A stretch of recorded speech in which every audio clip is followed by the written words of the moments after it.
Doomed to Repeat is a Delta Green actual play podcast with violent themes and adult language. For a full list of trigger and content warnings, please check our show notes before each episode.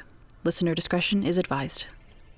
Hello and welcome to episode 14 of Doomed to Repeat. I'm Sergio, your handler. I'm Aaron A. Pabst, and I'm Agent Samael. I'm Allegra, I'm Agent Tuck. I'm Amanda Dominic, and I am Agent Boomer. I'm Caleb, and I'll be playing Agent Merritt. I'm Eli, and I'll be playing Agent Hyde. I'm Zakia, and I'll be playing Agent Warp. Tonight's episode features elements from the scenario Victim of the Art by Dennis Detwiller. I'd like to give a special thanks to the players of Mayday, who so clearly love to roleplay, bring memorable characters to life, and let me torture them as their handler. I am very blessed to run this game for you and to play alongside you. Now, let's begin. Rainbow, Mirage, Puzzle, Tell, Garnet, Wells. Stop shaking. I'm not safe. Go back to the church. Doc experimented on people. She sent them off to die. But not all of them. One made it. Rainbow, Mirage, Puzzle, Tell, Garnet, Wells. What did I need to understand? You need to stop shaking. Program is not alone. March Industries, they work together. Doc works for them, and I work for the program. Right? Paquita, Turner, Nomad, Rainbow, Mirage, Puzzle, Tell, Garnet, Wells. Why did they have to lie? Why couldn't they just tap them in? If destroying the Telegas was the most important thing, why not just tell them? Why put so much effort in stalking Aselu and Langley, since they were goddamn kids? Why Downtime would be alive, maybe? God knows only what happened to Lion. Did Doc even care? You need to calm down. Stop shaking. Rainbow, Mirage, Puzzle, Tell, Garnet, Wells. Maybe it's a warning. We're some kind of experiment. Maybe it's not about the research. Maybe we're meant to find something. Don't think like that. But there are people on the team, they've seen things, they know things. Boomer knows about it. Fuck. There's always more fucking questions. Someone's always got the answer, but they're never willing to tell you. And you spend so much time combing the desert. Out there in the desert. It's out there in the desert. It's missing. It's missing. He's missing. Where is he?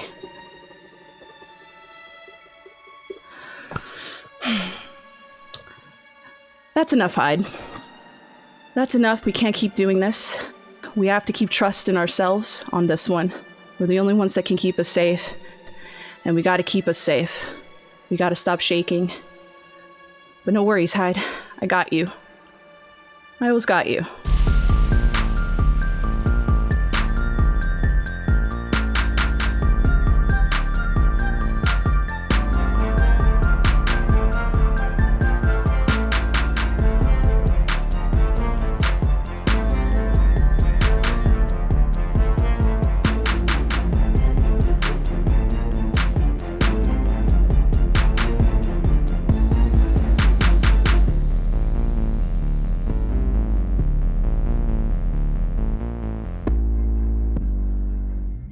Let's continue where we last left off.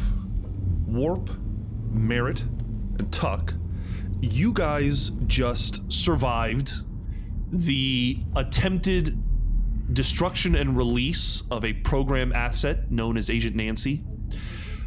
Agent Merritt has suffered a critical wound to his thigh that required casting, and I'm gonna just slightly I'm going to retroactively change one thing, which is that the process of stopping the bleeding, putting the cast on, making sure that Merritt is stable took more than just a couple of minutes. You are coming late to your home, about 9 p.m. You have about 10 minutes before you pull up to the house. What are you doing in that time? I will say that as soon as we were in the car, I called her and I was like, hey, there was an accident. I'm really sorry. We're still coming. I promise we're still coming. It's gonna take us a little longer than we thought. But I will be there soon. I love you. I'm sorry. She is understanding and says, No worries, we'll see you soon. I'll just keep everything in the oven. You're perfect. I can't wait to meet your friends. Oh, yeah. Okay. Cool. So I think we owe you something, Tuck, before we pull up. You mentioned before that you wanted personal details. That was mostly the stress talking. If you don't want to tell me, I don't blame you. My name is Orson Bradham,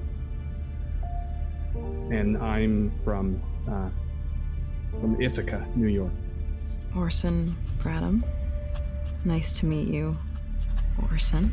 It's very nice to meet you. You can't say anything, but my name is Gaze Joyful, and I'm from Connecticut. Hi, Gaze. Gaze Joyful. Yeah. And I guess all's fair. I'm Haley. I'm originally from Washington. So, if you can call me Haley in this one very specific setting. I will not refer to you as either of the names that you just told me. I'm gonna keep calling you Alan and Stephanie. But it'll be weird for my wife if you start calling me Kate, so Haley. Haley. Yeah. Agent Merritt, I will remind you that your leg is in a cast and that these medics pumped you full of painkillers. You feel good, but I will admit you are on a lot of drugs. For the rest of the evening, you will be at a minus 20% to any dex, power, or charisma tests. Ooh, yeah. Dex, power, charisma. Got it. I've been watching this whole time. I was originally going to be watching for a tale anyway, but I'm continuing to watch for a tale as we're going home. Go ahead and make an alertness check. A 9. A success. It is late. You've just experienced the equivalent of a 10-car pile up in terms of kind of the emotional highs that you've experienced today. You're a little on edge, but you do a good job of looking behind you and watching the mirrors. Doesn't seem like anyone is following you. Hey, can you guys do me a favor, actually? Absolutely. I'm perfectly capable. I know that the program knows that I'm married and they know where I live, and will you turn your work phones off and leave them in here? Absolutely. Okay. I'll take mine, but I would rather have as few ears in the house as possible, which I realize they can probably hear right now, and I don't care. That makes sense. You pull up to the neighborhood, you stop in front of the house, or pull into the driveway, whichever you prefer. I probably pull up, as far as I can, because Merritt's on crutches. After close to a week of time, you are finally back home. Right before we get in the house, I pull the chain from under my shirt, and I take off the necklace that I have, and I pull my wedding ring off of it, and I put it on my finger, and then I put the chain back on and tuck it under my shirt. Describe your home. It's very small. It's not like a compact kind of house. It's got 2 stories. There's a little garage. There's a porch with a little porch swing on it and some, like a railing. And next to the front door, there's a little pot of hens and chicks with a really faded sign that you can't really read what it says. There's a second story. It's kind of like a light yellow color on the outside. The front door is gray. It looks very gentle for all of that we've been through and all that we've seen. It looks very gentle and careful, and the lights coming out through the windows. The porch light comes on as you guys are making your way over to the front door, and out steps your wife, Ruhi. She immediately locks eyes with you and appears very excited to see you. I want to hug her so bad. It said that I wasn't sick, so I'm just gonna take that I'm not sick. And I like rush up to her and like pick her up around the waist. You hug her, she laughs and hugs you back, gives you kisses. Hi. And says, I'm so happy you're back. Me too. It's only for tonight, but I'm so happy. She kind of, instinctively turns to the guests and says, hi, my name's Ruhi, but just call me Ru. Yeah, Ru, this is Stephanie, and I'll point at Warp, and Alan, and I'll point it at Merritt. Nice to meet you. I'm going to hobble up. I'm going to put my hand as far out in front of me as possible and say, it is an absolute honor to be in your home, and it is so good to finally meet you, Prue. Thank you for having me. And I think he's like shaking in his position, trying to stand up. And he's trying to keep the crutch as far out as possible so he looks normal. Do me a favor and make a Dex ×5 roll. Can I have my arm out to like catch him if he does something? Sure. Okay. Dex ×5 at -20. At -20. So I rolled a 13, and I think my Dex is enough that still. Yeah, that sounds like it's probably enough. You're able to maintain yourself. It certainly is a little awkward, kind of walking up, and her face does kind of frown at the sight of you in a cast, and says, "Oh my God, it's very nice to meet you. Are you okay?" Oh, by all means, I'll be fine as long as you give me somewhere to sit. I will be the greatest house guest. I promise. I've set up a place in the backyard. Come on. And she kind of turns to you, Tuck, nonchalantly. He's like, I can't believe they make you guys work even when you have a cast on. You should be home. This is the accident I was talking about. This is why we were late. What? You just got into an accident? No, baby. No, we're fine. It wasn't a car accident. The car's fine. We were at a training facility, and they were running a training like they were running the kids through some new stuff, and they asked Merritt and I to jump in, and you know how competitive I get, and I might have shoved him a little bit, and he might have taken a tumble. I fell. Yes, absolutely. I fell across the training facility, and don't you know it? I broke my femur plain in half, Prue. Can you believe it? And I'll lean over and whisper, he's on a lot of pain drugs, babe.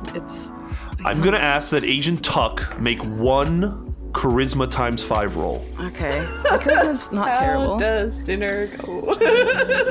Can they get a -20 for lying to their wife? Use the colors that I chose for my wife. If you guys weren't here, I would be doing something different. Ooh, a success with a 55. A crit success, in fact. Wow, okay, great. She is just astonished that all of this happened today, and she's asking you about it. She's asking, why and how, and, you do a pretty good job of just you taking the lead of explaining what happened, and I definitely try to field it away from Merritt. And and then Merritt just kind of fills in the details about his own personal stuff. But, she's listening to you as she's letting you in, as she's also, turning the oven off and getting dinner ready. So there's a lot that is on her mind, and so she's kind of half listening and just kind of giving the usual, oh my God, I can't believe this just happened to you. She does suggest that maybe you should be in the hospital.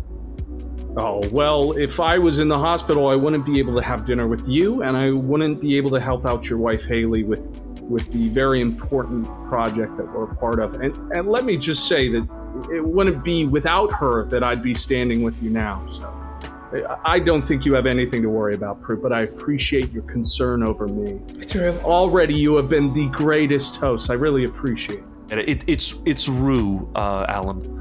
Just are you. Rue. Oh, I'm sorry. It's okay. It happens. It's all right. No, it's not. I'm sorry. Rue. Right. She leads you into the back, and she has really kind of, taken the time to put pillows out and, has the string lights on, and she has prepared a modest but nice dinner, mostly kind of appetizers and little dishes for everyone to share. There's some nice breads and things like that, and it's kind of a lovely spread. She's gone above and beyond. So I know that you guys aren't really supposed to talk about this stuff, but I mean, how long have you known each other? We've been working together for a little bit. It's been like a week or two? Yeah, it's probably been about a week. They're throwing different task forces together, kind of see what sticks, who works well together. It's going to be kind of a shuffling thing until they figure out what really works well together. I have to admit, I mean, Haley's not allowed to tell me anything, but I'm always curious. It seems really strange to me that during COVID she's brought out like this. I mean, I'm not gonna. We don't have to talk about it. It just seems strange. Well, I hope nothing bad is happening, huh? Well, the FBI, they're not in the business of making sure we're sitting for too long, even if it's menial work. What we're doing is important, but by no means should you worry too much over Haley. She's very capable and she's been doing an exceptional job out there. The team would not be the same without her. Well, I've got a good team watching my back. You guys seem like you are make a good team. Absolutely. We've got along since day one. Yeah, we really do. Make a charisma test at -20, please, for that Agent Merit. Okay. All right. It's still 55. Here we go, folks. That is a 35. Still under. Suave little shit. And you, Agent, I believe your name is Stephanie, right? Yes, Stephanie Pierce. I have to admit, you don't really look like an FBI agent. She gestures to your overalls and lack of the fact that the other two are in like suit and tie practically. Right. I'm not really, in the field as much as they are. I kind of just sit at a desk all day. They don't really, they let you kind of wear whatever you want after a certain point. Especially these days, I mean, they should just let you be in your PJs all day, right? Right. We're hardly ever really seeing anything. It's just paperwork and Post-its. Well, we need to maintain a professional manner, of course. PJs would be a little too far, right? I suppose so. You know what? Actually, that reminds me, Haley, and she kind of turns to you. Remember I said I had good news? Yeah, what's the good news? So I got this call kind of out of nowhere. The local news station wants to interview me for a job. That's incredible. Oh my god, babe. Yeah, I know. She kind of points to herself and gestures to the others. I'm a meteorologist, so that's kind of what I do. I've been doing kind of freelance stuff, but yeah, the local news just kind of out of the blue called me. They said they want to do a Zoom meeting probably tomorrow or the next day. Yeah, and if I get it, I'll have somebody somewhere close that I can work at and a lot more consistent work. Well, you're going to be on TV? No. I'm just in the background doing the math and giving the pretty people on camera the information. You're beautiful and you're brilliant, and this is exactly what you deserve. Thank you. I'm very excited. I'll let you know how it goes. I'm so proud of you. So you track storms, Rue? Yeah, storms. I've worked with the Weather Channel before. Mostly data tracking, that kind of stuff. Oh, I know data tracking very well. I have very many friends who are interested in that sort of thing. I myself love a good number crunch, right? He's in charge of our budget all the time. Oh, I didn't know that there was like one guy in charge of the budget. Well, no, I took that upon myself because I think the team needs some order every so often. The FBI hates when the habit of going over number, right? It's not important. What draws you to storms, do you think? She tells you her life story, that kind of led to being interested in that stuff. Warp passes Merit a plate and keeps, take it and do something else, please. Eat. She, eventually as the dinner goes on, she does kind of, again bring up the job, and she says it's exciting that it's interesting that you guys have a budget. You've been traveling. I kind of envy you guys, huh? It must be an exciting job.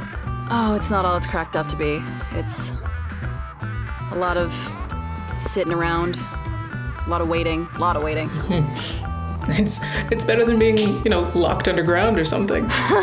Yeah, yes, much better than that. Agent Merritt, please make a power ×5 roll at -20, please.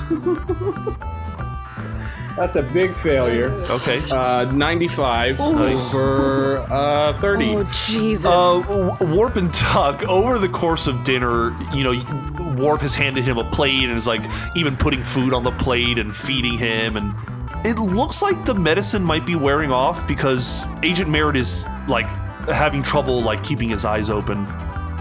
Rue,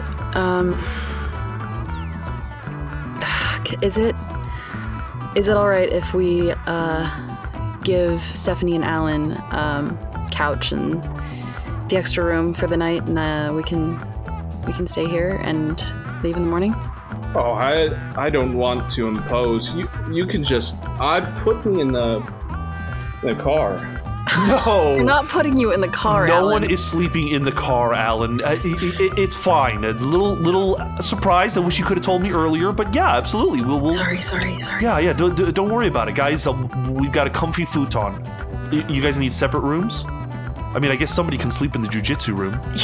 Yeah. Oh, yeah. I guess there's a mat in there. There's a floor mat. I'm sorry, the jujitsu room? Oh my God! I'm so sorry. I didn't give you the house tour. You guys want to see the house? Really don't need. There was nothing I would enjoy more. By all means, absolutely. Let me get my crutch. I'm gonna help Merritt up.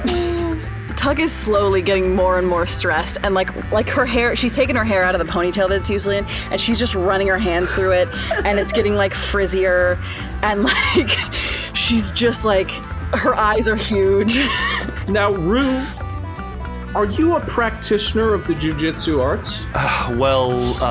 Haley's trying to teach me, but we don't always get through classes. We do. We work very hard.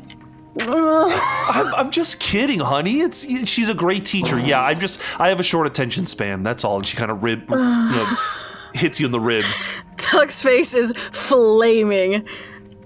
Maybe it would be better if I just stayed in the living room in case Alan needs something. Okay. Well, I can stay in the jujitsu room if you don't want it. We can put some cushions on the floor for you. As long as it's sanitary. It's very sanitary. Nothing happened. It's just sweat. Ah, fuck. It's just sweat. Warp, what else could they be doing in here? Stephanie. Tuck panics. Tuck panics and goes and tries to find the cat. All right. Let me just roll some dice here. Okay. So, Agent Tuck, you said you're going to go get some sheets and stuff? Yeah, I go and get sheets and I look for the cat desperately. Yeah, the cat's in the bedroom, and while you're getting the sheets, Rue steps in and she closes the door and says, "Is everything okay, honey? Are you all right? You seem really stressed." Yeah, no, this is, it was a long day. I'm very happy to be home. I wasn't expecting you to meet these two. They're great. They're wonderful team members. They're characters. I really think you should go to the hospital tomorrow morning with Alan. Yeah, they checked him out there. They gave him a clean bill of health. I even asked if they should send him to the hospital, but they said since it's been so overrun, with COVID lately, it's. Did you notice he called Stephanie Warp? Yeah, it's a joke. It's a joke amongst the team. It's like she thinks really fast. And so, and sometimes we can't all, keep up with it. And so, one time... warp speed. Yeah, warp speed. I think it was someone else on the team called her warp once, and it kind of stuck. But no, we usually go by just our regular names, Stephanie, Haley, Alan. Make a, just one more charisma times 5 roll. We usually go by our regular names. Tuck is stressed as fuck. Oh, that's a fail at a 98. Okay. Shit, my wife knows me. She just is like, calm down. Why don't you give him the sheets and then come back? We've only got a couple hours before you leave. Yeah, okay. All right. I love you. Okay. All right. I love you too. Thank you. I'm going to get ready for bed. Okay. Was dinner okay? It was perfect. That was incredible. You are too good for this world and for me. I can't. Oh God, I'm gonna make this up to you so much. Calm down. Everything's fine. You're acting crazy. I know. I'm sorry. Okay. I'll see you soon. Okay, love you. Bye. Tuck's gonna like grab some of the cushions off the pull-out couch in the living room, and like any extra cushions she can find, like take them off the armchair, and like make a makeshift bed for Alan. Cover it with a sheet. Get him some like Tylenol and some water. I can't believe I said it. Did she hear it? Did I say it? I Yeah. said it, right? Yeah, I heard it. I heard the words form, and I could see them, and I didn't say them. It's fine. She's used to me saying weird shit, so. Okay. It'll be It's okay. okay. It's not that big a deal. We did okay? You were very gracious guests. I'm very thankful for you and this. Were you just saying that? No, I'm not. Were you sure? Yes, I'm sure. Are you okay? I'm great. I get to see my wife. Why wouldn't I be great? And you're going to stay. We're going to stay. You're going to, like we talked about earlier. Yeah, yes, like we talked about earlier. You got in my head. So yes, we're gonna stay. Fantastic. Okay. You rest. I'll have my phone on. You don't have my. You know my work number. Sure. So you can call me on my work number if you need me. I know it. Yeah. Do I need to write it down for you? It's in the phone. I'm gonna write it down write for it you. down. I'm gonna grab a slip of paper and write my work phone number down. Have a great memory, so I don't know why you're doing that, but I appreciate the concern. Okay, it's okay. You call me if you need anything. Don't try and move. Okay, yeah, just go to sleep. Just go to sleep. Enjoy your time. We will be fine. We'll do well. Yeah, do your thing. Warp, I'll show you the pull-out couch, and You're stalling. We can do this. I'm not stalling. You're I'm trying to be a stalling. good host, You damn are it. losing minutes on the hour to be with your wife. I am familiar with futons and how they work. Yes. There's a TV, there's a Roku, I guess. I've heard of those things. Yeah, do you need me to turn it on for you? No. Okay. All right. Okay, there'll be a cat wandering around probably. You're stalling again. Please, go. Shut the fuck up, Alan. Have a good time. Be safe. Good night. Good night. Tuck goes back into the bedroom.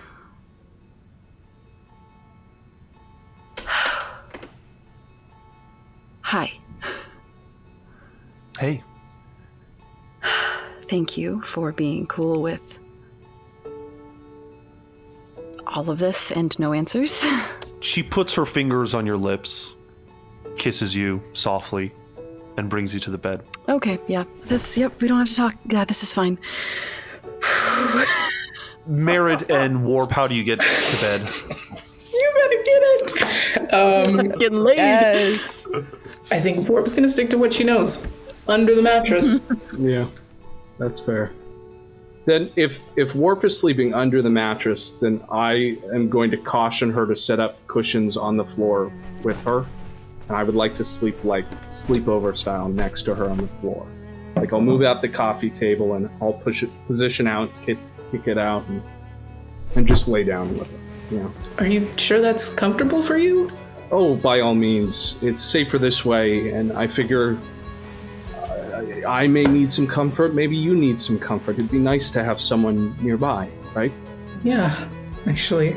But I'm fine. I've got my system. I'm just worried about the literal, the bullet in your leg. Agent Merritt, this isn't a comfortable position. Make a sanity check for me. Okay. 83, which is a failure. You get almost no sleep. Roll a d4. Okay. 3. You're going to lose 3 willpower. I also need you to make a Constitution ×5 roll. Okay. 00 is zeros or 100? It's 004. There is no 100, so it would be a 00. That is a success. You know, you're just kind of like mentally scanning your body, and you're just thinking, and you're recalling what the medics told you. Had that bullet moved a centimeter more to the left or the right, you might have a permanent injury, but they assured you with enough time you'll probably be back up to full speed. You could have gained a permanent injury, but you rolled well. Oh, exceptional. Regardless, the day comes to an end for you all at last, and I think it's a good time to check in on the other agents of Perennial. So we're going to rewind the clock a little bit, back to the start of the day. It's April 23rd, a little after 10 a.m. Agent Samael, the other agents have split off, and they have gone about these tasks, these chores that they have assigned themselves. But you've decided that your day job is important to you, and that you are going to take some time to do your priestly duties, namely, confession. You head into the back of the church, and you find a small room in the administrative hall that has a landline telephone, a headset with a microphone, a Bible, and a pitcher of water. You sit down, you put on the headphones, and you can see that already one of the lines is blinking with a caller. What do you do? I will, of course, accept it. A woman is on the other line, and as she's getting out her "Forgive me, Father, for I have sinned," she just kind of starts quietly sobbing. In between her cries, she explains that her addiction to amphetamines has driven her friends and family away from her, and that she doesn't really see a life past the addiction. And she asks you, if God is real, why can't he heal me like he did the lepers in the Bible? What do you say to her? Oh boy.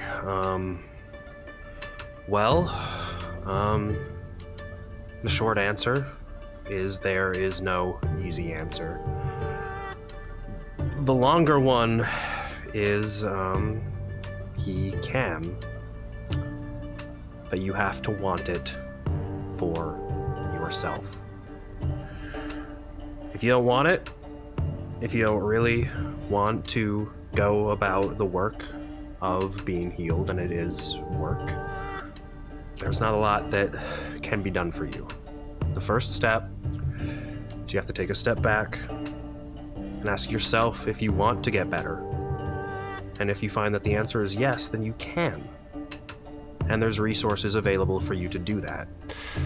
You advise her the best you can. And after a time, she seems to calm down and she seems to listen to what you're saying.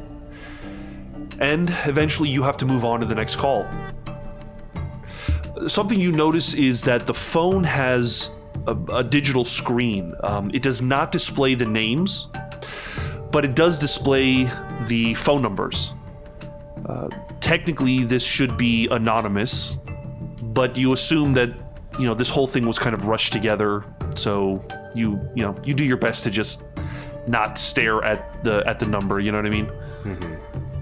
The next call is a man who confesses to stalking his wife, and in the process learns that she is being unfaithful to him.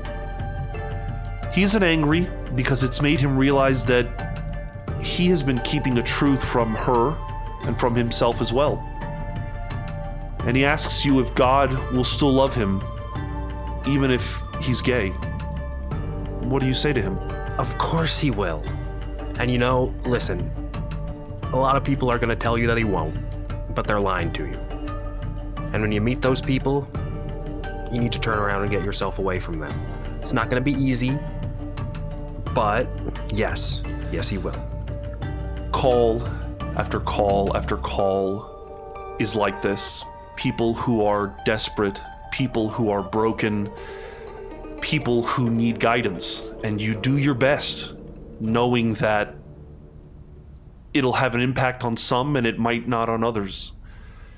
After about an hour and 40 minutes and change of this, you're exhausted and you're getting ready to wind down, and there's one last call. Of course, accept it. You hit the button, and it sounds like a nervous boy, a younger male voice.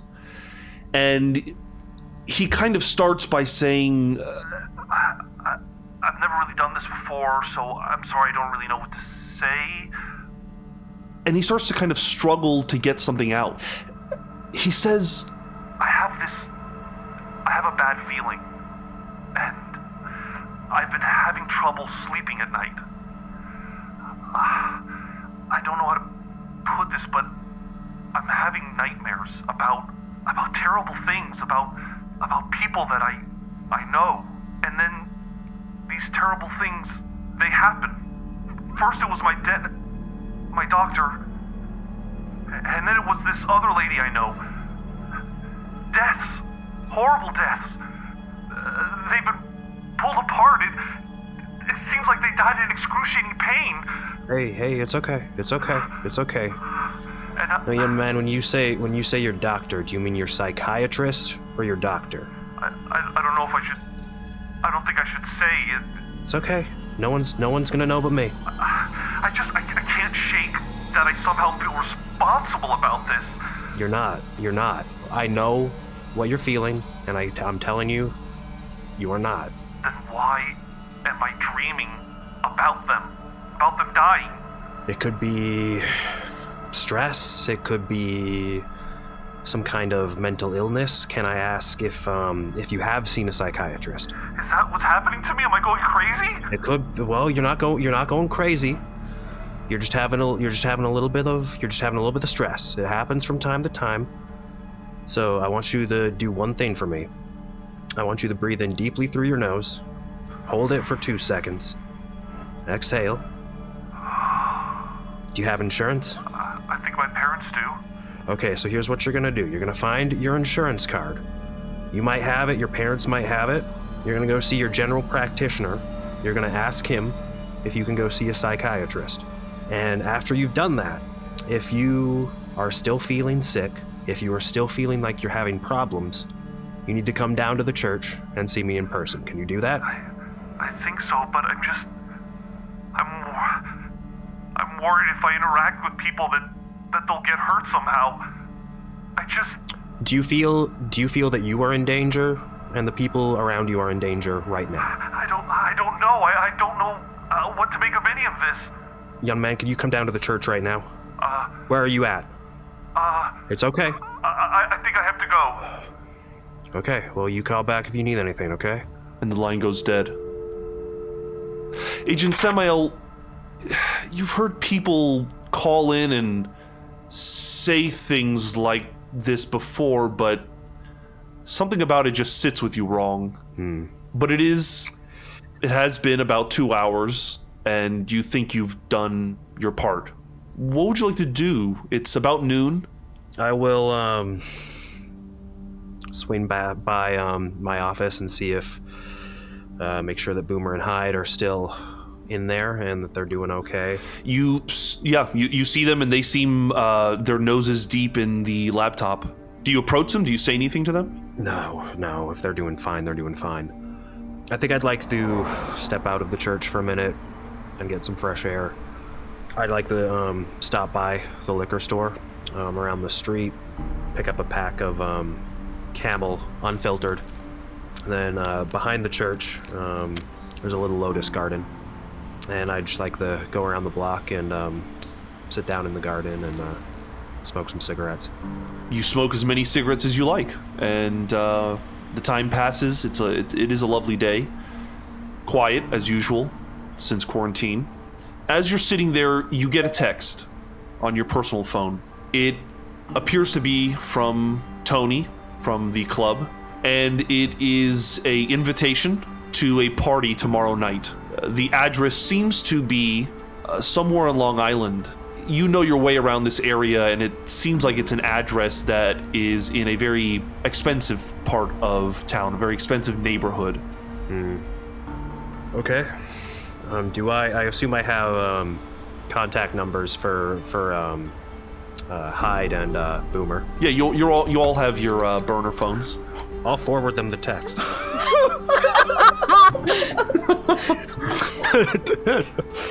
I'll forward it with no context, but I'll also make sure to say, text me if you need anything.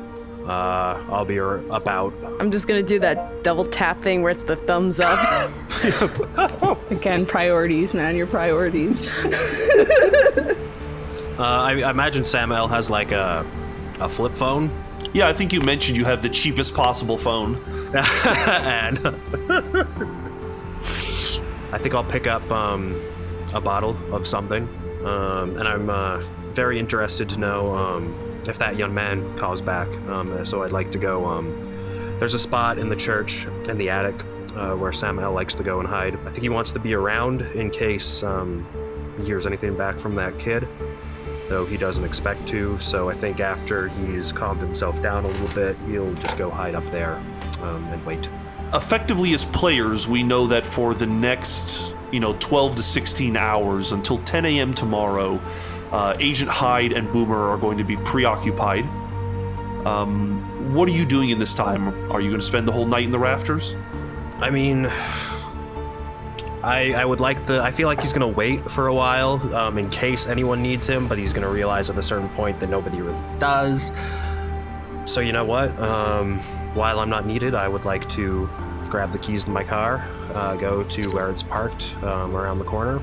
I want to drive down to South Manhattan to keep an eye on my daughter for a little bit.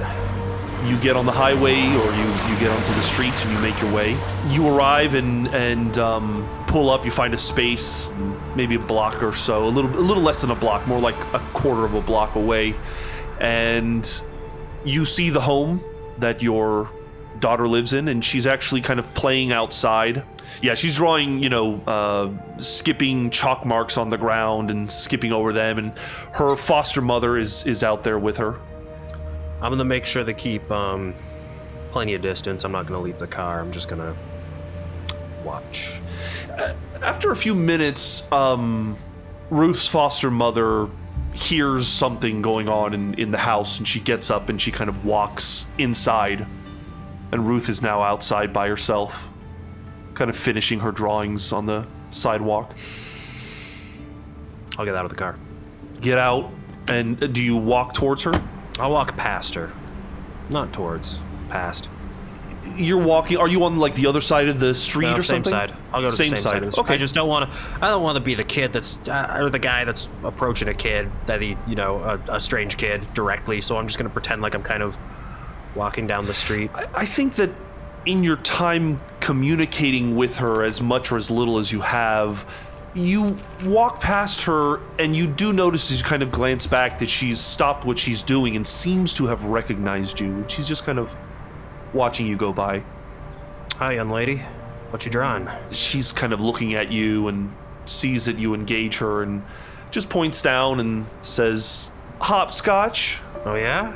Can you show me? Yeah. And she starts to, she throws a little stone and it lands on one number and kind of starts skipping through. Well, you have fun, okay? Be good for your mom and dad. I know you. You're Father Jones. Uh-huh. Yeah, I know you. You call me sometimes, right? Mm-hmm. Yeah, just check up on you and your family. Are you doing okay? Yeah. It's around this time that Ruth's foster mother steps out, notices you, kind of covers herself a little up, and, "Oh, Father Jones, I wasn't expecting you." I wasn't expecting myself. "Is everything all right, Ruth?" Ruth is like, "Yeah, I showed him hopscotch." She kind of comes over and pulls the girl a little bit to her and says, "Father, I think you should call me the next time you want to come visit." I'll get out of your hair. I'm sorry. I think it's confusing her. I know. Believe me, I know. I'll get out of your hair. Please don't do this again unannounced. I won't. All right, Ruth, let's go inside. And she kind of turns the girl, and Ruth waves at you, and they both go inside. I'll linger for a bit, and then I'll head out. Make an alertness check for me, please. Great. Oh, that's a 14, which is a success. You're going back to your car, and there is a bench across the street. And as you kind of get in, you look to the other side, and there is a man reading a newspaper who you realize has kind of had his head up and has been watching you this whole time. And when you look at him, he kind of goes back to reading his newspaper. Doesn't look familiar at all? No, doesn't seem familiar. I mean, he does have kind of glasses. He's got a hat on. Hey, buddy. He doesn't respond. He's just kind of like deep in his newspaper. Well, hey, listen, you tell Mallory I said hello. I'll get back in the car and drive off. And where are you heading to? You know what? I'm just gonna drive for a while. As you make the corner, you look back just kind of instinctively, and you see him standing and walking over to a vehicle. Oh, and I'm definitely gonna keep driving around. Are you moving at a kind of regular pace, or are you attempting to kind of get rid of him? Well, you know, it's the middle of the city. You know, I can't do. There's not a lot of room to maneuver. And you know what? I'm curious, so I wanna see if he follows me. Let me ask a question. In my not non-existent but relatively limited history with the program, would I expect this sort of thing? Like, would this be something that I would maybe anticipate that they might be keeping tabs on me, or might this strike me as a little bit more strange? I mean, you've never been followed before. That I've noticed. While you're thinking these things, you recognize his car about 4 cars back. He's not driving like aggressively or anything, is he? Nope, you just notice that you'll make a right, and then about 4 cars later, that other car will make a right, and it's been going like this for about an hour. I'm assuming it never stops. Like, if I go for half an hour, I'm assuming he's still on me. If you're gonna drive for as long as you can, at the end of that hour, he seems to take an opposite turn and just kind of goes away. All right. Well, I'll shrug my shoulders and think that that's weird. But I think, you know what? That seems like something Boomer and Hyde ought to know about. I'm gonna head back and tell them about it. Good boy. Yes. Good choices. That's growth. That's fucking growth right there. I've never hit anything but drugs. Around, I would say you get back to the church by like 8. Around the time that you get back, Boomer and Hyde are still going at it. At this point, I would say one of them has taken a turn napping. One of them is sleeping. Which of the two of you around 8 o'clock would probably be sleeping? Maybe me. I'll be napping. All right, so Boomer is just kind of feet up on your thing. The chair leaned back, and she's just kind of snoring as Hyde is meticulously reading in the laptop. And what do you say to them? She okay? I'm just giving Boomer a dirty look. The louder she snores. Yeah, I think she's just tired. All right. Well, hey, listen. Have you ever? How long have you been doing this? What do you mean? If you don't mind my asking. Like this? Yeah. Oh, few years. Why? Have you ever been followed, or like has anyone ever been? Has anyone ever kept tabs on you or anything like that? I wouldn't put it past the program to put a tab on you, Sam. Yeah, I wouldn't either, but Are you being followed? Yeah, you know how in like old cartoons and shit, there'd be like a guy sitting on a park bench and like a fedora and a newspaper with like eye holes cut out in him? Yeah. Hey, Hyde. Yes. You can smell the alcohol coming off of him. Are you sure somebody was following you? Yeah, they follow me for probably, well, at least a couple dozen blocks. Where were you coming from? Well, I was out in the street. When did you leave the church? A few hours ago. A few hours ago. And at what point did you start drinking? Like 4 hours ago. How do you know that it was somebody following you or it was just a random car behind you? You shouldn't even be driving while you're drinking, for the love of God, Samael. Yeah, but listen, it's not like I'm not used to it. If I see something weird, I know I've seen something weird. Your gauge of weird, Samael. I know it sounds weird, but there was a guy in a fucking trench coat. A guy in a trench coat. Why don't you go sleep it off? Because right now I don't have time for you. Okay? What can I say? We can rehash this following of peoples tomorrow when you're a little bit more coherent and I can trust some level of your judgment. Would you like me to call you a cab to take you home? I live down the block. I think I'll be just fine. I'm responsible for you. Please remember that. Fair enough. Let me know if you need anything. I will see you in the morning. Thank you. All right. Well, I'll get out of there. I tried to do the right thing, but whatever. I'm a little busy, I'm sorry. Oh, you know what? I mean, oh God, I don't know. I think I feel like I'm almost not feeling safe going home right now. So, you know what? I'm just gonna crash in the pews. Will it be the first time? Yeah, I've done it before. You go to the pews, you go to lie down, you've done this before. 9 p.m. rolls around, 10 p.m., 11 p.m., 12 a.m. rolls around. And Agent Samael, you're having the hardest time sleeping. Since we last saw you, you gained a disorder. If you'd like to try to sleep, I'm going to ask you to make a sanity check. It's a 47, which is a failure by 2. Oh, shit. Unless you can think of a medicinal way of falling asleep, you are not going to sleep tonight. You just can't seem to get that feeling of drowsiness. I can think of several ways to do that, but none that I'm comfortable doing in the sanctuary of my church, so I think I'll just suck it up. Boundaries. Go ahead and roll a d4. 3. You are going to lose 3 willpower. So me and Samael got matching willpower losses for insomnia. Yes. That's incredible. Wow. Wonderful. You literally just spend all night kind of just realize that the church is slowly coming awake around 6 or 7 a.m. It seems that now Boomer and Hyde are both awake and they are both combing through something on the laptop. Where are you guys at? You good?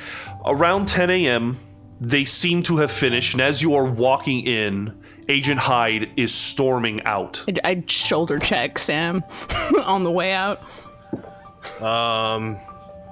Is that something we need to address?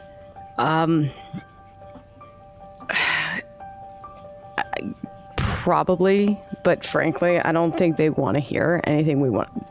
Sorry, we just knocked out this whole case file, and they learned some stuff that they're not happy with. Well, let me give it a shot. I'll go after Hyde. Oh, God damn it. Good luck. I'll need it. Bring coffee.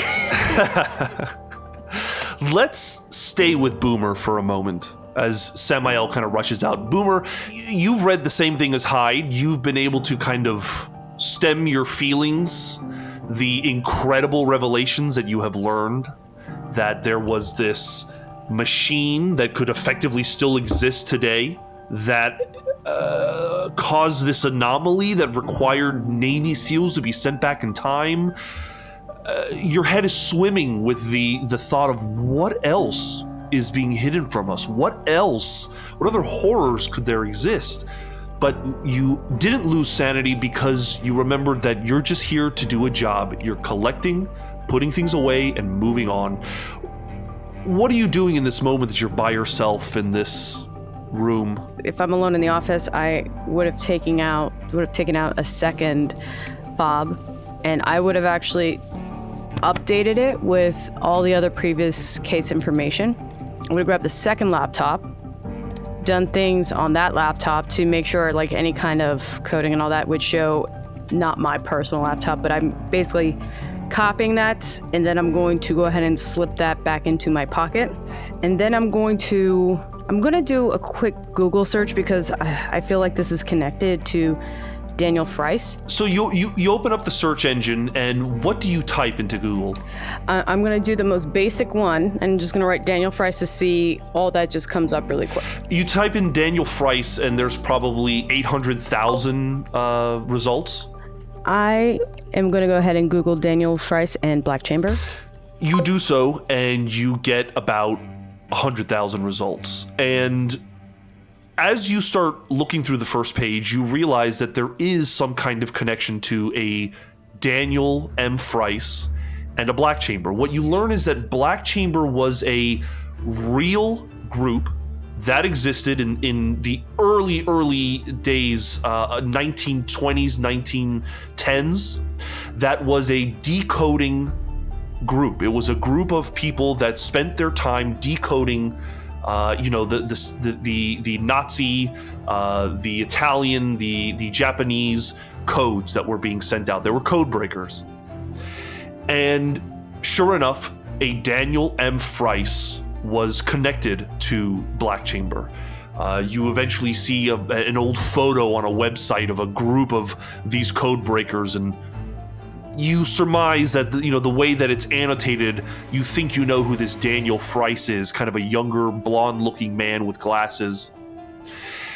You continue searching, and you finally come upon a website called CaliforniaObits.tributes.com. It seems to be a website that lists the obituaries of naval and army personnel as well as citizens. And there is a obituary with the name Daniel M. Fries. Could you read for us what the entry says? Daniel M. Fries, 65, born on June 22nd, 1905, in Glendale, California, passed away October 1st, 1970. He resides in Camp Pendleton Naval Hospital at the time of his passing.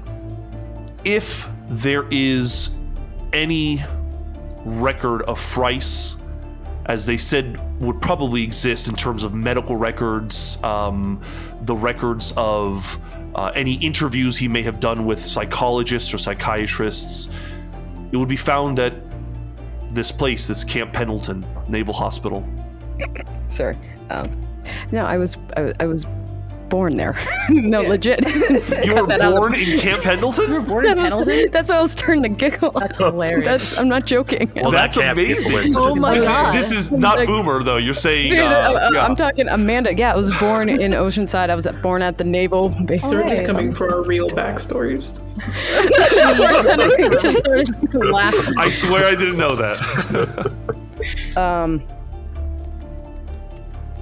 Okay, so I'm going, so Boomer's gonna note that, and she's gonna start looking into Oceanside, which is a city nearby, also outside of San Diego, within that region, and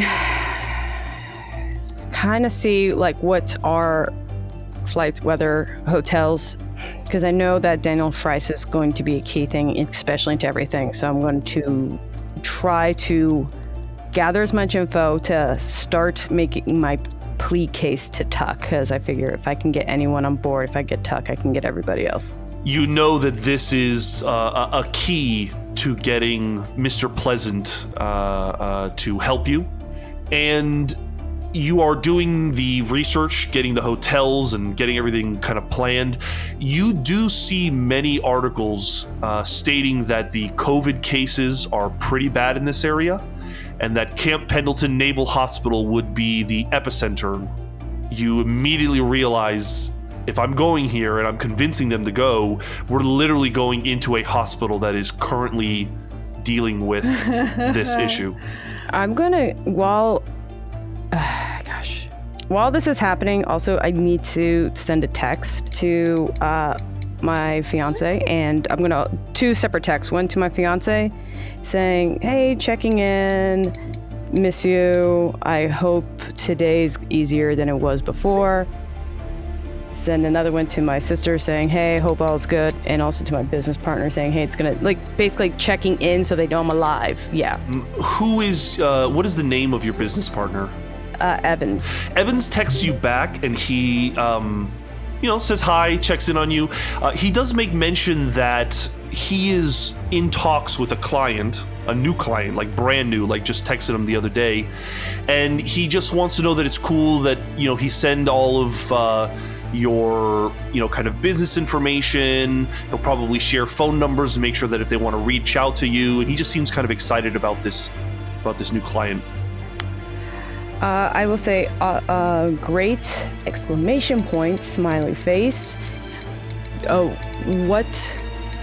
Can I have more details? Business? Question mark? Shruggy? Emoji? He responds with, not really sure yet, still feeling them out, hoping it's somebody interested in our product, and he's referring to the encryption process that you have with the server. Okay. I'm just gonna write, copy that, keep me posted. And I kind of paranoid now because anything involving our program I'm extra cautious of, so that makes me nervous. And honestly, is there a restroom in this, or in this church where there's like a shower or something? Yeah, I believe the other two, Merritt and Hyde, had taken a shower. So yeah, there is a downstairs if you want to go shower. Yeah, I got to. I'm feeling gross. You go downstairs and the showers are individual and they're small. And if you'd like to take a shower, I'm going to ask you to make a sanity check. Shit. Oh yeah. That's awful. As you feel like it's going to be very difficult to take a shower in these tight spaces. It is. Oh, it's going to remind me of like a coffin.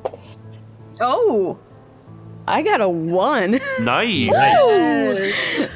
You steel yourself. Please roll a d4 because you will lose that much willpower. That's fair, I guess. I just want to clean myself. I got a 3. Okay. You steel yourself. You go in. You take the shower. Your eyes are closed most of the time, so you're not kind of thinking about what a small space this old shower is. You manage to do that.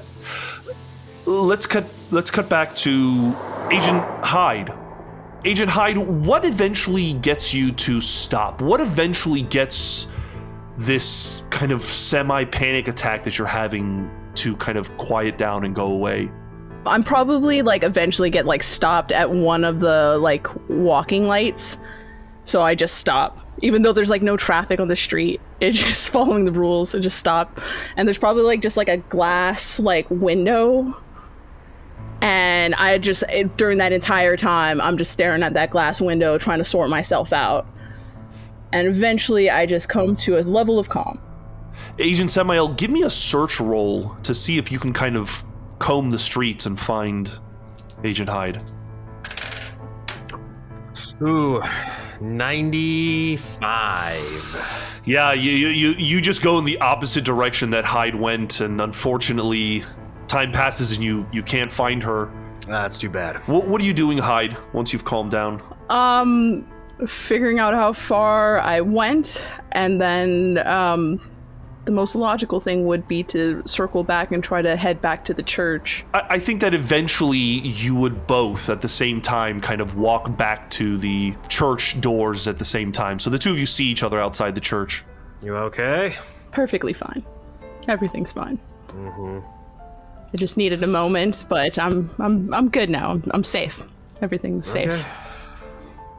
You need anything? No. You look tired though. Are you all right? I didn't really sleep, but that's okay. No, why didn't you sleep? Oh, just thinking about stuff. Oh, that sucks, man. You can always tell me if something's wrong, you know? We're a team in all of this, right, bud? I will. Let's go find Boomer. Okay. Let me ask the two of you make intelligence times 5 rolls. Intelligence, I succeed with a 61. 89. Hyde, you realize that, it's been 24 hours and you haven't heard from Tuck, Merritt, or Warp. Ah, fuck. Oh, shit. Yeah, you're right. Eventually, Boomer, you finish your shower and you come in and the three of you are together again, probably in Samael's office, I assume. I would like to text the other group. I will send a message to Tuck, and, then I'll just say, we're being watched. Look out. Tuck, you're welcome to respond to that. He's like, no what time in the morning is this right now? It's probably like 11. It's probably 11 a.m. I mean, in all honesty, you're probably on your way back. Yeah, we're probably on the way back. Yeah. I probably Oh god. like notice that we got a text and then I pass it over to Warp because I'm driving. Since our boy is hurt, so I pass it over to Warp and say, "Will you check this? It's from Sam." Sure. And then it just says, "We're being watched, look out." It says what? It says, we're being watched, look out. So, probably just the normal stuff. Yeah, sure. Tell him to be careful and we'll be back soon, I guess. I don't know what he wants me to say to that. I think you would probably know your ETA, a few hours by the time you get back into the city. So yeah, we'll tell him when we're coming back, and then Tuck spends the entire rest of the drive looking over her fucking shoulder. Yeah, I'm gonna be vigilant too and looking for any sort of cars on our tail. Both of you give me alertness checks. Sure. 51. That's a pass. A pass with a 19. Warp's gonna text back. It's Warp. Tuck said, and everything that Tuck said. Okay. You guys don't notice anything. There's one asshole that kind of rides you the whole way, but that's about it. Tuck slows down intentionally anytime he gets on their ass. and as soon as he tries to get in the other lane to pass us, I speed up. And then as soon as he gets back behind us, I slow down. I'm like a petty asshole for like probably 15 minutes, and then I let it go. So let's go back to the three of you, Hyde, Boomer, and Sam. Who are you texting, Sam? Oh, I was just telling Tuck to keep an eye out. Why? I told you. There was a guy with a literal newspaper and a literal fedora watching me. Wait, what? And he followed me across like half of Manhattan. Sam, I would be very aware if you told me something like that. That seems very troubling. You don't remember? I came in here, it was probably... Yeah, there wasn't even 10 in the evening yet when I came in here. You don't remember that? I remember you babbling something incoherently because you were drunk, but other than that, you didn't mention anything about being tailed. What was I doing? You were sleeping. Oh. Regardless, did you get a license plate? Did you get a look of whoever it was? License plate. License plates exist. Yeah, faces exist too. I didn't see their face. Well, I'm sure I caught a glimpse of it, but I didn't get any meaningful details. Right. All right, Sam. Well, if you see the man with the newspaper again, please point it out so we can get a look on it. I'm watching two of you, and there's only one of me. Let's all do our jobs. I'm muttering. I have been doing my fucking job. Like I'm getting kind of. It's like bitch. I've been the only one doing the fucking job. Mm-hmm. Irritated. What was in that file? You know what? Yes, because we need to catch you up. But I am starving. No, we have literally not left. Do you have a Waffle House? Do you have pancakes? Where can we go? Where I know COVID is shut down, but where can we get some food so we can catch you up? We have a lot. There's flour, baking soda, and sugar in my apartment. I can make that work. Okay. Well, let's go. You head back to Samael's apartment. It's as messy as it always is. And sure enough, you find a old box of pancake mix and some flour and other stuff. I'm going to do whatever I can to actually make some decent pancakes. But while I'm mixing all of the dry and wet ingredients, I will go ahead and go into detail about the case file. And I won't skim over everything. I will tell him, I'll catch Samael up on that. Okay.